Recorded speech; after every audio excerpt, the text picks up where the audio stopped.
Hello and welcome to Northants Authors YouTube channel. I'm Morgan Bailey, one of the authors of Northants Authors, and just here to tell you a little bit about us. We are a cooperative of mainly self-published but also traditionally published authors who live within the county of Northamptonshire, England, and have books, whether it's ebooks or paperbacks, for sale. We attend local events and it's great meeting our public. And of course they love the fact that they can have books signed by us to keep and read themselves or to give as presents. This series is a little way of getting to know us better and hear extracts from our books. I hope you enjoy. We hope you enjoy them. Hello, my name's Pat Jones and I've written a couple of novels and I'm going to read to you from one called Bangor Bus, story of a bus travelling between Bangor and the mountainside. Preface. Slight though it was, the weight of the sheep started an imperceptible movement. The quarry edge crumbled away and showered 500 feet into the pool below. The animal scrabbled ineffectually and plunged, terror-stricken, as the ground beneath it vanished. Beneath the stunted rowan tree, a man, rifle in hand, broke his cover. To do so was out of character, but the unexpected rockfall had started alarm bells ringing in his head. He established the cause of the avalanche, and without emotion watched the creature struggle hopelessly in the water. Then sinking back into the hollow among the bracken, he raised his rifle to his eye and viewed his surroundings through the telescopic sight. The mountain sulked dark and menacing under the early morning sky. Long, thin wisps of rain cloud below the summit floated outwards like antennae.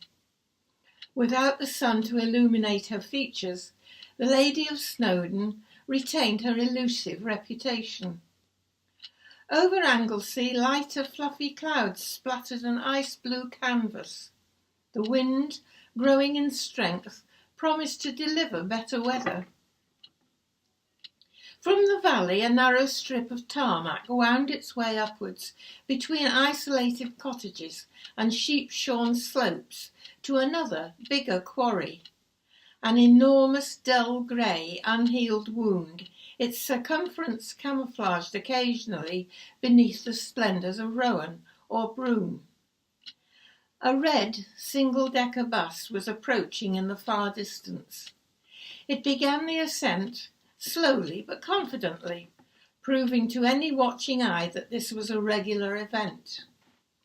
As it came nearer, the road flattened out along the edge of the escarpment, where, at each side, scattered like the detritus from a landslide, lay the village. Chapter 1, Glasfryn. The vehicle splashed recklessly through the curbside puddles and came to a stop outside the newsagent's shop in Cwmwylfa. Jack Lewis, his braces straining beneath a well-worn tweed jacket, emerged from the brown-painted doorway, heaved his considerable weight up the steps, paused at the top and tipped his cap. "Bore da, Dave. Won't be a minute." He glanced down the bus and, finding it empty, as he expected at this stage of its journey, he turned round and waited expectantly. This time Jim Weasley Williams emerged from the shop, his slight frame hidden behind a thick wad of newspapers, which, with an enormous effort, he handed up. Jack Lewis took them from him without apparent effort and sank into the front seat, placing them down on the floor beside him.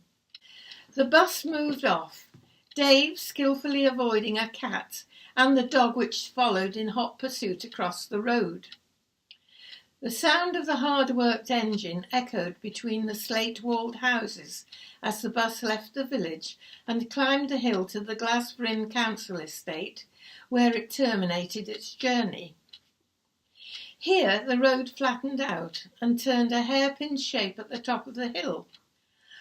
After circumnavigating the pebble-dashed houses which lined both sides, Dave Owen parked alongside a battered-looking shelter.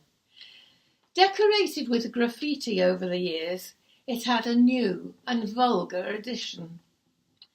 "That's disgusting," Dave said, reaching down beside the seat for his pipe and tobacco. "Nothing sacred these days." Then, thoughtfully, "Looks like the rain's given over for a time. You'll be glad of that, Jack." Jack looked at the sky above them, and then to the top of the mountain, above the quarry. "Looks like it, yes. It was only fine rain earlier on, but wet all the same," he laughed. They mused silently for a minute or so while Dave applied a match to the end of his pipe and drew on it. He always welcomed the brief wait at this end of the route and looked forward to his pipe and conversation with Jack.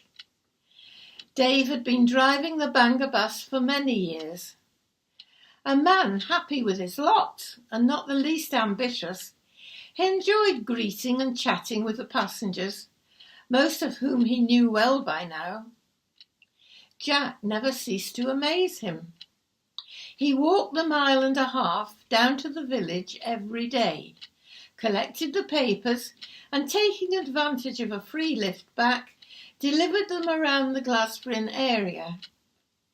This he did in all weathers, quite an undertaking for a man in his 70s. Obviously his girth belied his ability to perform this self-appointed task. He smiled at his friend, who was enjoying a rest on the front seat. "You're a bit earlier than usual this morning," Jack remarked, scanning the empty road through screwed-up eyes. The bright morning light seemed to bother him these days. Dave pushed up the cuff of his brown uniform jacket and consulted his watch. "They'll all come out in a minute, though." And as if to prove the truth of his words, doors began to open and people spilled out unhurriedly, turning in the direction of the bus. The two men fell into a companionable silence, broken only by muttering greetings as passengers climbed on board and showed their season tickets. After 10 minutes, Dave wound down the window and knocked his pipe out on the wing mirror. Jack descended the steps, turned at the bottom, and pulled the pile of newspapers towards him. Grabbing hold of the string that bound them, he swung his arm and dropped them on the slatted wooden seat in the bus shelter. "Be seeing you at choir tonight, then," he saluted Dave, and as the bus pulled away, extracted a number of papers from his pile and set off to deliver them round the houses.